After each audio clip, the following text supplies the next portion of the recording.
Hi friends, welcome back to our channel Sona's Passion Corner. ഇന്ന് ഞാൻ basic hand embroidery ട്യൂട്ടോറിയലിൻ്റെ lesson 6 ആണ് upload ചെയ്യുന്നത്. ഇതിൽ ഞാൻ കൗച്ചിങ് എന്ന് പറഞ്ഞിട്ടൊരു സ്റ്റിച്ചാണ് നിങ്ങൾക്ക് ഇന്ന് പരിചയപ്പെടുത്തുന്നത്. അപ്പോൾ വീഡിയോ സ്റ്റാർട്ട് ചെയ്യുന്നതിന് മുമ്പായിട്ട് അപ്പോൾ എൻ്റെ ചാനൽ ഇന്ന് ആദ്യമായിട്ട് ആരെങ്കിലും കാണുന്നുണ്ടെങ്കിൽ ഒന്ന് സബ്സ്ക്രൈബ് ചെയ്തേക്കണേ. അതുപോലെ വീഡിയോയുടെ കണ്ടന്റ് ഇഷ്ടമായാൽ തീർച്ചയായും ലൈക്ക് ചെയ്യുക. അതുപോലെ നിങ്ങളുടെ ഫ്രണ്ട്സിനും ഫാമിലിക്കും ഒക്കെ ഒന്ന് ഷെയർ ചെയ്യണം. നിങ്ങളുടെ അഭിപ്രായങ്ങളും നിർദ്ദേശങ്ങളും എന്തെങ്കിലും ഡൗട്ട്സ് ഒക്കെ ഉണ്ടെങ്കിൽ അത് നിങ്ങൾക്ക് കമൻറ്റ് ബോക്സിലൂടെ എന്നെ അറിയിക്കാവുന്നതാണ്. അപ്പോൾ നമുക്ക് വർക്ക് സ്റ്റാർട്ട് ചെയ്യാം. കൗച്ചിങ്ങിൽ നമുക്ക് കൗച്ചിങ് പല രീതിയിൽ നേരെയോ അല്ലെങ്കിൽ വൃത്താകൃതിയിലോ എങ്ങനെ വേണമെങ്കിലും നമുക്ക് കൗച്ചിങ് സ്റ്റിച്ച് ചെയ്യാം. ഇത് പ്രധാനമായിട്ടും നമ്മൾ പിക്ചറൊക്കെ വരച്ച് അതിനൊന്ന് ഔട്ട്ലൈൻ കൊടുക്കാനായിട്ടാണ് മെയിനായിട്ട് ഇത് യൂസ് ചെയ്യുന്നത്. അപ്പോൾ 2 ത്രെഡ് വെച്ചിട്ടാണ് ഞാനിതിവിടെ ചെയ്യുന്നത്. നമുക്ക് ഒരു കളർ തന്നെ വെച്ചിട്ടും ചെയ്യാം. നമ്മൾ പക്ഷേ കോൺട്രാസ്റ്റ് കളേഴ്സ് വരുമ്പോഴാണ് അതിൻ്റെ ഒരു ഭംഗി വരുന്നത്. ഇവിടെ ഞാനിപ്പോൾ ചെയ്തതുപോലെ നമ്മളൊരു സ്ട്രെയിറ്റ് ലൈൻ ആയിട്ടാണ് ഇപ്പോൾ ആദ്യം ഞാൻ ചെയ്യുന്നത്. അതിനായിട്ട് നീഡിൽ ആദ്യം താഴെ നിന്ന് മുകളിലേക്ക് കുത്തിയെടുത്തിട്ട് ഞാനൊരു നിശ്ചിത അകലത്തിൽ അതൊന്ന് താഴേക്ക് കുത്തി ഇറക്കി അവിടെ ഒരു നോട്ട് ഇട്ട് കൊടുക്കുക. എന്നിട്ട് നമ്മൾ വേറൊരു ത്രെഡ് വേറൊരു കളർ അതിന് കോൺട്രാസ്റ്റായിട്ട് വരുന്ന വേറൊരു കളർ ത്രെഡ് എടുത്തിട്ട് ഇതുപോലെ ഒരു നിശ്ചിത അകലത്തിൽ നിന്ന് താഴെ നിന്ന് മുകളിലേക്ക് നീഡിൽ കുത്തിയെടുത്ത് നമ്മൾ ആദ്യമേ തയ്ച്ച ആ നീഡിലിൻ്റെ ത്രെഡിൻ്റെ മുകളിലൂടെ വരുന്നത് പോലെ ഒന്ന് തൊട്ട് ഓപ്പോസിറ്റ് സൈഡിൽ നിന്ന് നീഡിൽ താഴേക്ക് കുത്തി ഇറക്കി ഈ കാണിച്ചതുപോലെ ഒരു ലോക്ക് ഇട്ട് കൊടുക്കുകയാണ്. ഇനി നമുക്ക് അടുത്ത സ്റ്റിച്ച് അടുത്തോ അകലെയോ ആയിട്ട് എങ്ങനെ വേണമെങ്കിലും നമുക്ക് ചെയ്യാം. നമ്മുടെ ഡിസൈൻ അനുസരിച്ചാണ് അത് ചെയ്യുന്നത്. ഞാനിപ്പോൾ ഇവിടെ ഒരു ആദ്യം എടുത്ത പോലെ അത്രയും ഒരു അകലം ഇട്ടുകൊണ്ട് അടുത്ത സ്റ്റിച്ച് താഴെ നിന്ന് മുകളിലേക്ക് നീഡിൽ കുത്തി എടുത്തിട്ടുണ്ട്. ഇനി ഇതുപോലെ അതിൻ്റെ ജസ്റ്റ് ഓപ്പോസിറ്റ് സൈഡിൽ അതിനെ ഒന്ന് നമ്മൾ ആദ്യം തയ്ച്ച ത്രെഡിന് മുകളിലൂടെ വരുന്നത് പോലെ താഴേക്കൊന്ന് സൂചി കുത്തി ഇറക്കുക. എന്നിട്ട് ഇതുപോലെ ഒരു ലോക്ക് ഇട്ട് കൊടുക്കുക. ഇങ്ങനെ തന്നെയാണ് നമ്മൾ ഈ സ്റ്റിച്ചിൽ ഫുള്ളായിട്ട് കണ്ടിന്യൂ ചെയ്ത് പോകുന്നത്. അപ്പോൾ നമുക്കിത് എങ്ങനെയാണ് ചെയ്യുന്നതെന്ന് നോക്കാം.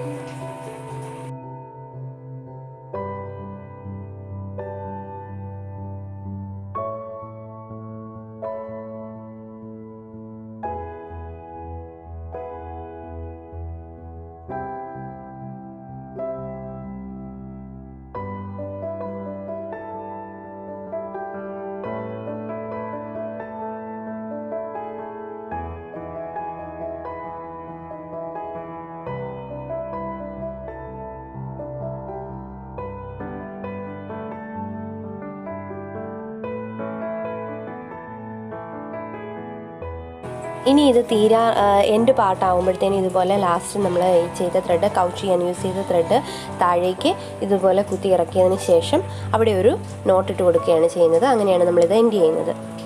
ഇങ്ങനെയാണ് ഫൈനൽ റിസൾട്ട് വരുന്നത്. ഇനി കൗച്ചിങ്ങിൽ തന്നെ സെക്കൻഡ് മെത്തേഡ് ഞാൻ കാണിക്കുന്നത് പഫി കൗച്ചിങ് ആണ്.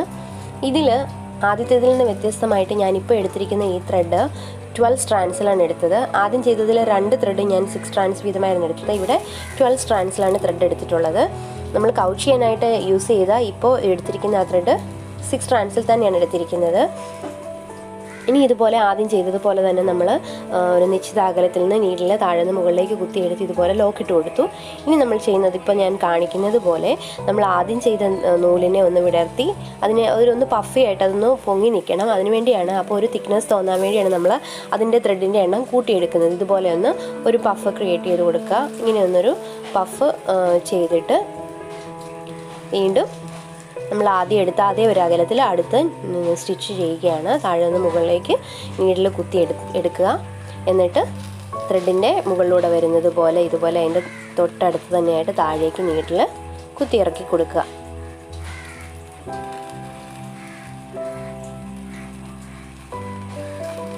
ഇങ്ങനെ ലോക്ക് ഇട്ടതിന് ശേഷം നമ്മൾ വീണ്ടും ഇപ്പോൾ അതിനിടയിൽ വന്നിരിക്കുന്ന ആ ഒരു പഫൊന്ന് അവിടെ ശരിയാക്കിയ നൂലിൽ നിന്ന് വിടർത്തി സ്പ്ലിറ്റ് ചെയ്ത് കൊടുത്തിട്ട് അവിടെ ഒരു പഫ് ഒന്ന് ചെയ്തെടുക്കുക. ഇങ്ങനെ ഒന്ന് ഉയർത്തി കൊടുക്കുക ത്രെഡ്.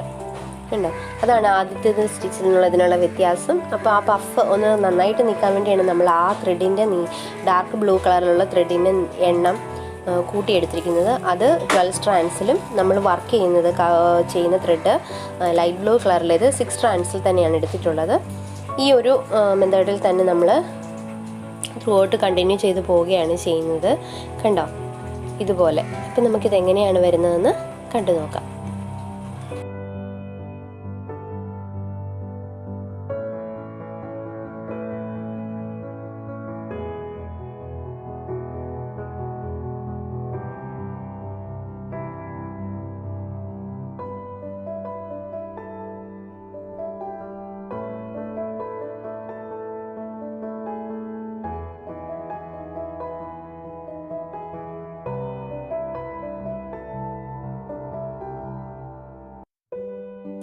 ഇനി ഈ സ്റ്റിച്ച് തീരാറാവുമ്പോഴത്തേനും നമ്മളിതുപോലെ വർക്ക് ചെയ്ത ത്രെഡ്, ഈ ലൈറ്റ് ബ്ലൂ കളറിലെ ഈ ത്രെഡ് താഴേക്ക് കുത്തിയിറക്കി നമ്മൾ താഴെ ഒരു കെട്ടിട്ട് കൊടുത്ത് നിർത്തുകയാണ് ചെയ്യുന്നത്.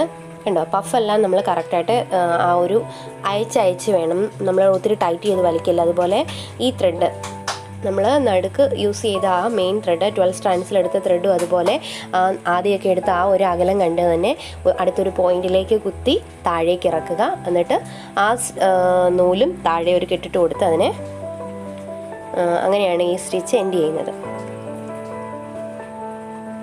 അടുത്തതായിട്ട് കൗച്ചിങ്ങിൽ വരുന്ന ഒരു കൗച്ച്ഡ് സർക്കിളാണ് ഞാൻ ചെയ്യുന്നത്. അതിനായിട്ട് ഞാനൊരു കോയിൻ വെച്ചിട്ടൊരു സർക്കിള് വരച്ചെടുത്തിട്ടുണ്ട്. അതിനൊരു 8 കാലുകൾ പോലെ ഇങ്ങനെ വരച്ചു കൊടുത്തു.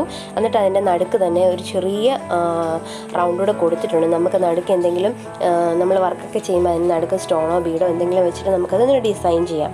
ഇനി നമുക്ക് ഇവിടെ വർക്ക് ചെയ്യാനായിട്ട് ഞാൻ 6 സ്ട്രാൻഡ്സിലാണ് ത്രെഡ് എടുത്തിട്ടുള്ളത്. ഇതുപോലെ ഒരു പോയിന്റിൽ നിന്ന് ഉണ്ടോ, ഒരു ആ നടുക്കത്തെ സർക്കിളിൽ ഒരു കാല് വരുന്ന ആ ഒരു പോയിന്റിൽ നിന്ന് നമ്മൾ നീഡിൽ മുകളിലേക്ക് കുത്തിയെടുത്തു. ഇനി ആ ഇപ്പോൾ ചെയ്ത ആ നൂലിനെ നമ്മൾ വെറുതെ അങ്ങ് വിട്ടേക്കുക. ഇനി അടുത്ത കളർ, കോൺട്രാസ്റ്റ് ആയിട്ട് വരുന്ന കളർ എടുത്തിട്ട് നമ്മളിപ്പം ആദ്യം നൂല് കുത്തിയെടുത്ത് ആ ഒരു പോയിന്റിൻ്റെ തൊട്ടടുത്ത് വരുന്ന കാലുണ്ടല്ലോ, ഈ ഒരു പോയിന്റിൽ നിന്ന് വേണം നമുക്ക് കോൺട്രാസ്റ്റ് ആയിട്ട് വരുന്ന കളറ് സ്റ്റിച്ച് സ്റ്റാർട്ട് ചെയ്യാൻ വേണ്ടിയിട്ട്. അപ്പം നമുക്ക് ആ ഒരു പോയിന്റിൽ നിന്ന് നീഡിൽ ഇതുപോലെ താഴെ നിന്ന് മുകളിലേക്ക് കുത്തിയെടുക്കാം. എന്നിട്ട് നമ്മൾ ആദ്യം ചെയ്ത ഈ ത്രെഡ് ഇങ്ങനെ ചുറ്റി ചുറ്റി കൊടുക്കുക മാത്രമേ ചെയ്യുന്നുള്ളൂ. ആ ത്രെഡിന് കവർ ചെയ്തുകൊണ്ടാണ് നമ്മൾ കൗച്ച് ചെയ്ത് പോകുന്നത്, ഈ ലൈറ്റ് ബ്ലൂ കളറിലെ ത്രെഡ് വെച്ചിട്ട് ഇതുപോലെ.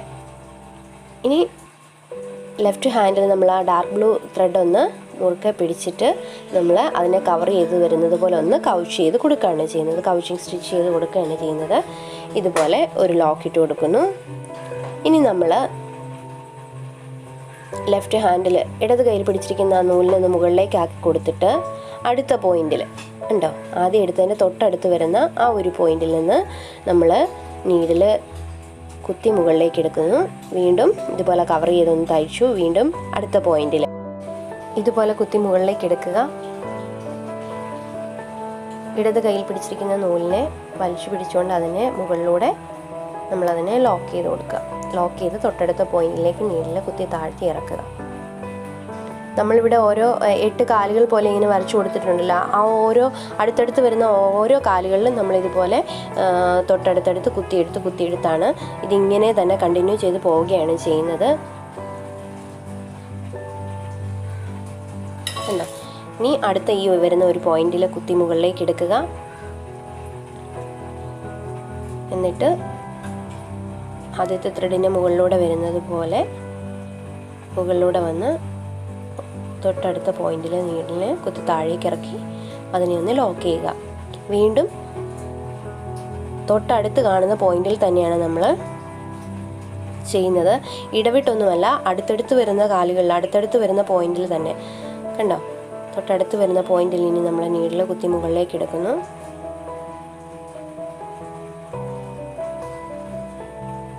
ഇപ്പം ചെയ്തതുപോലെ തന്നെ ഇടത് കയ്യിൽ പിടിച്ചിരിക്കുന്ന നൂലിനെ കവർ ചെയ്തുകൊണ്ട് തൊട്ടടുത്ത പോയിന്റിലേക്ക് നീഡിൽ നമ്മൾ കുത്തി താഴ്ത്തി ഒരു ലോക്ക് ഇട്ട് കൊടുക്കുന്നു. ഈ സർക്കിൾ കംപ്ലീറ്റ് ചെയ്യുന്നത് വരെ ഈ ഒരു രീതി തന്നെയാണ് നമ്മൾ കണ്ടിന്യൂ ചെയ്ത് പോകുന്നത്. ഇത് മുഴുവനായിട്ടും ആദ്യം ചെയ്തെന്നുള്ള വ്യത്യാസം, നമ്മൾ സ്ട്രെയിറ്റ് ലൈനിൽ ചെയ്ത ആ സെയിം മെത്തേഡ് തന്നെയാണ് ഇവിടെ ഒരു സർക്കിൾ ഷേപ്പിൽ നമ്മൾ ചെയ്യുന്നുള്ളൂ. ഫ്ലവറൊക്കെ ചെയ്യാനായിട്ടാണ് നമ്മൾ ഈ ഒരു സർക്കിൾ ഷേപ്പിൽ ഇത് ചെയ്തെടുക്കുന്നത്.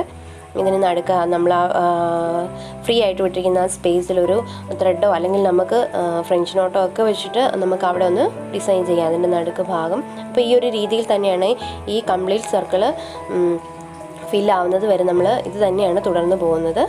അപ്പോൾ എങ്ങനെയാണ് വരുന്നതുണ്ടോ, ഈ ഒരു പോയിന്റിൽ നിന്ന് ഇതുപോലെ ചെയ്തെടുത്ത് കഴിയുമ്പോൾ ആ ഒരു ഫസ്റ്റ് സർക്കിൾ കംപ്ലീറ്റ് ആവും. പിന്നെ നമ്മൾ തൊട്ടു മുകളിലേക്ക് അതിന് തുടർച്ചയായിട്ട് തന്നെ അടുത്ത പോയിന്റിൽ ഇങ്ങനെ കുത്തിയെടുക്കുന്നേ ഉള്ളൂ. അപ്പോൾ അതിന് മുകളിൽ ഇങ്ങനെ ഓരോ റൗണ്ട് വന്നുകൊണ്ടിരിക്കും. നമ്മൾക്ക് എങ്ങനെയാണ് ഈ വർക്ക് വരുന്നതെന്ന് കണ്ടു നോക്കാം.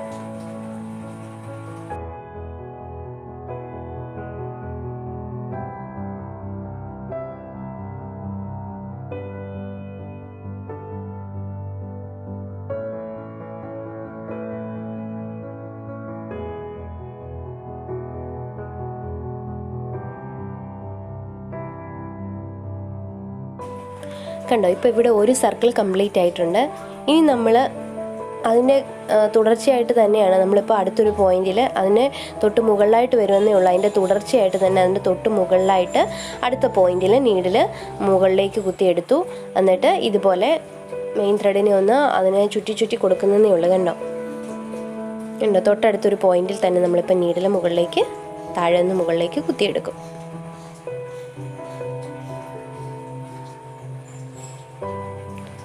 ഇപ്പോൾ സെക്കൻഡ് റൗണ്ട് നമ്മൾ സ്റ്റാർട്ട് ചെയ്യുകയാണ്.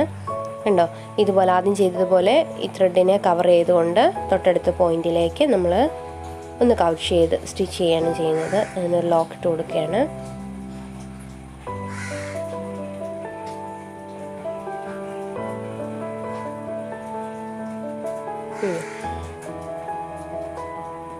നമുക്ക്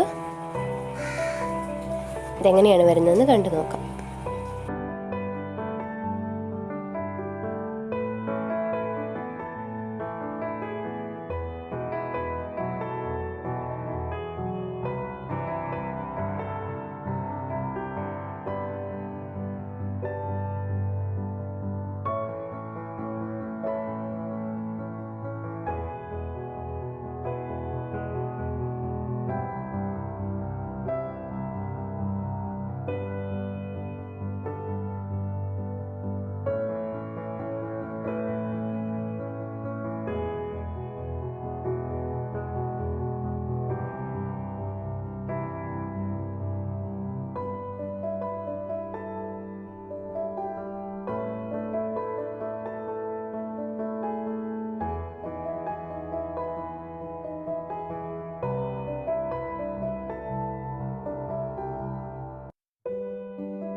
ഇപ്പം നമ്മളുടെ ഈ സർക്കിൾ ഒന്ന് കംപ്ലീറ്റ് ആയിട്ട് വരുന്നുണ്ട്. നമ്മളിത് ലാസ്റ്റ് ഈ ഒരു സ്റ്റിച്ച് കൂടെ ചെയ്തിട്ട് അത് സ്റ്റോപ്പ് ചെയ്യുകയാണ് ചെയ്യുന്നത്, നിർത്തുകയാണ്.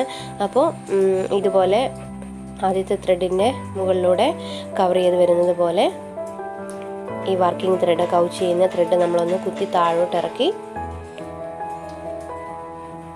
താഴെ ഒരു നോട്ട് ഇട്ട് കൊടുക്കുകയാണ്, ഒരു കെട്ടിട്ട് കൊടുത്ത് നമ്മളത് നിർത്തുകയാണ് ചെയ്യുന്നത് ആ ത്രെഡ്.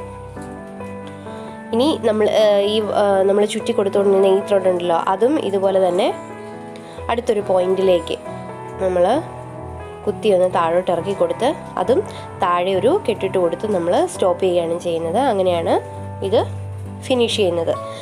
കൗച്ച്ഡ് സർക്കിൾ വളരെ മനോഹരമാണ് ഈ ഒരു ഡിസൈൻ. കണ്ടോ. ഇനി നമുക്ക് നടുക്ക് നമ്മൾ ആദ്യം കൊടുത്ത ആ ഒരു സ്പേസ് ഉണ്ടല്ലോ ഫ്രീ ആയിട്ട് കിടക്കുന്നത്, അവിടെ നമുക്ക് വേണമെങ്കിൽ നമുക്ക് ഫ്രഞ്ച് നോട്ട് വെച്ചിട്ട് 1 2 3 ഫ്രഞ്ച് നോട്ട്, അല്ലെങ്കിൽ വലിയൊരു ഫ്രഞ്ച് നോട്ടോ അല്ലെങ്കിൽ ബീഡോ പേളോ സ്റ്റോണോ എന്ത് വെച്ചിട്ട് വേണമെങ്കിലും നമുക്ക് അവിടെ ഒന്ന് ഭംഗിയാക്കാം. ഞാനിവിടെ ഒരു ഹാഫ് ബീഡാണ് വെച്ച് കൊടുക്കുന്നത്, ചെറിയൊരു ഹാഫ് ബീഡ്, ഗോൾഡൻ കളറിലൊരു ഹാഫ് ബീഡ് വെച്ചാണ് കൊടുക്കുന്നത് നടുക്ക്.